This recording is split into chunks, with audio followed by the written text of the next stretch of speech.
Los Angeles resists ICE.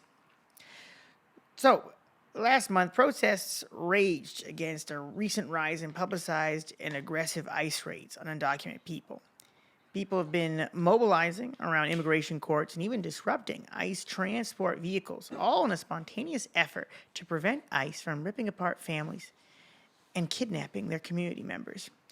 So, the bulk of these protests started on June 6th and escalated over the next days, and managed to push Trump to directly intervene and deploy the National Guards and later over 600 Marines to quell popular resistance to ICE. So some of the reporting I looked at says that over 500 people were arrested during the protests in Los Angeles. But another figure I looked at, which was very interesting, was that in just that week alone, so far, since the beginning of June, ICE has arrested 1,600 people just in Los Angeles as a part of their ICE crackdown. Right, so it's very interesting that they arrested 500 activists and just over 1,600 just people trying to go to work. My goodness, this is crazy. So, this action by Trump to deploy the National Guard and the Marines, it's interesting because it was opposed by Governor Gavin Newsom, right? So, Donald Trump, as president, superseded the state authority, the state governor, to deploy the National Guard and the Marines to quell these protests. And so I just think it's really interesting. It's just nice to see a Republican really show how much he cares about states' rights, It's just nice, Yeah, it's their thing, They just show how much they really care. And it's interesting because another interesting fact, this is the first time the Marines have been deployed to an American city in over 30 years. The last time they were deployed to an American city, it was also to Los Angeles, during the LA riots that occurred after the beating of Rodney King and the acquittal of the police officers that beat him.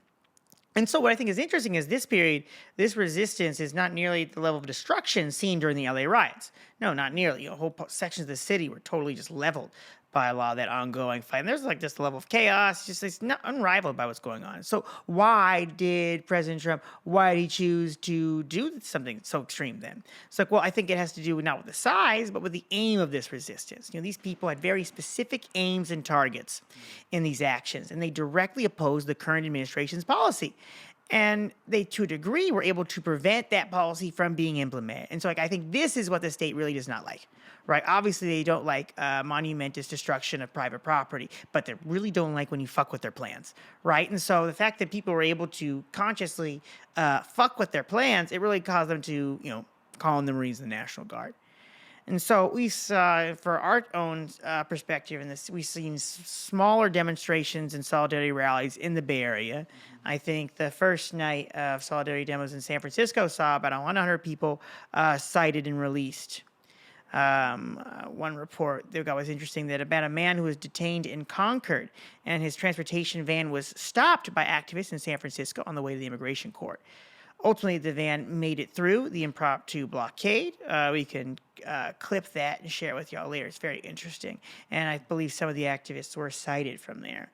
And so it's unclear exactly how the state is dealing with the press charges on people arrested in a lot of these demonstrations, if they're actually going forward with pressing charges, or if ultimately they're dismissing these ones. Particularly, you think of instances where 500 people are arrested, if they're actually going to prosecute every single person, or just make examples of some of them.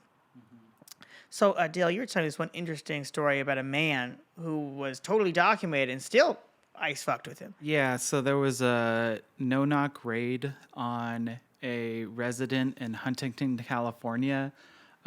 Basically, this guy got into a fender bender with an ICE vehicle, and they decided to, in retaliation, perform a joint operation between ICE, DHS, and CBP, and literally blow the front off of his house.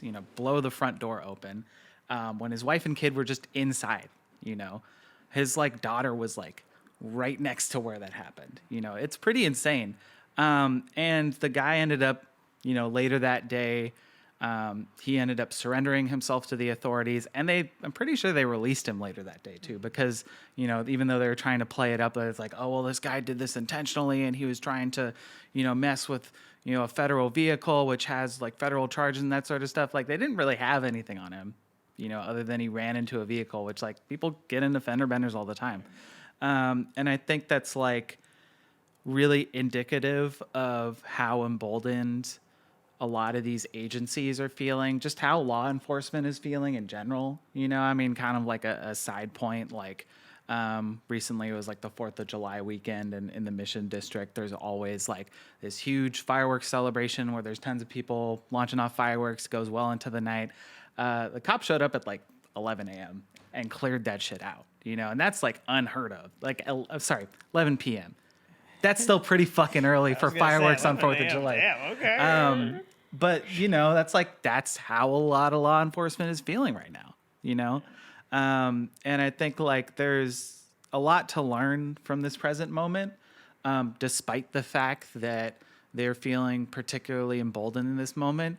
I think they want people to feel afraid. Like, they had this dude shook, rightfully so. Yeah. But even so, it's like, if people don't, like, take a stand, like, they're going to keep doing this. They're going to do even more, And it's, I think it really comes down to people understanding, like, we have to be able to organize, and people have to be able to work together, and there needs to be, like, a clear political line of, like, what we're trying to do, And I think, like, a big issue with what we saw in the Bay was, like, this first protest that happened. It was like a few Sundays ago. Essentially, like, it was an anonymous call to action. From what I heard, when people showed up, like, nobody really had like a clear plan. Nobody really wanted to take leadership, and that just led to a bunch of people getting kettled. And fortunately, they were cited and released. But it's like, that's why it's important for people to be able to, take charge in the situation, come up with a plan to prevent a bunch of people from getting arrested, but to also make sure, like, not just that people are being safe, but like the reason why folks are showing out to a protest, like, we're getting shit done. We're not just walking in circles. We're not just holding up signs for the sake of holding up signs, And I do think, like, there's a lot in this present moment that folks can learn from the BLM protests in 2020. I think, like, we have to be really weary of George Floyd protests in 2020. Fair enough.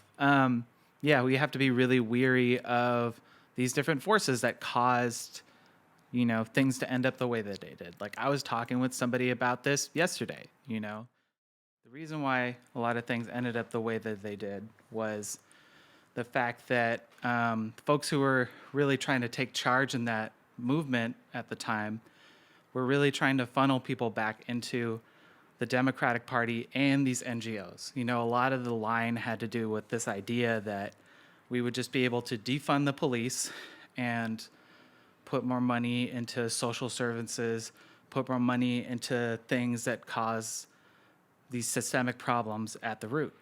But the problem isn't something that can be solved within the system, And the thing that ended up happening was there weren't really any cities that actually successfully defunded the police even. Yeah. Did not even do that? Yeah, they didn't even do that. And there's just still this narrative out there. It's like, oh, they just wanted to defund the police. It's like, actually, a lot of cops make a lot more money than they did back then. And then it even leads to, like, the right-wing talking point that, like, the liberal left has defunded the police and left us all unsafe, which is just like, no, not happen. Cops are fucking lazy, bro. They literally, it's like literally, I've seen it through 2 days, or they're just like, no, we don't care about your car. Maybe if you give us drones, we'll use the drones because then we can still sit in our car. Yeah, like, we don't care. Like, we don't care. Oh my goodness. All right. Well, anyways, I think I wanted to think of a clever segue, but I think the basic thing is that, like, the block is hot. It's been hot the last couple of weeks.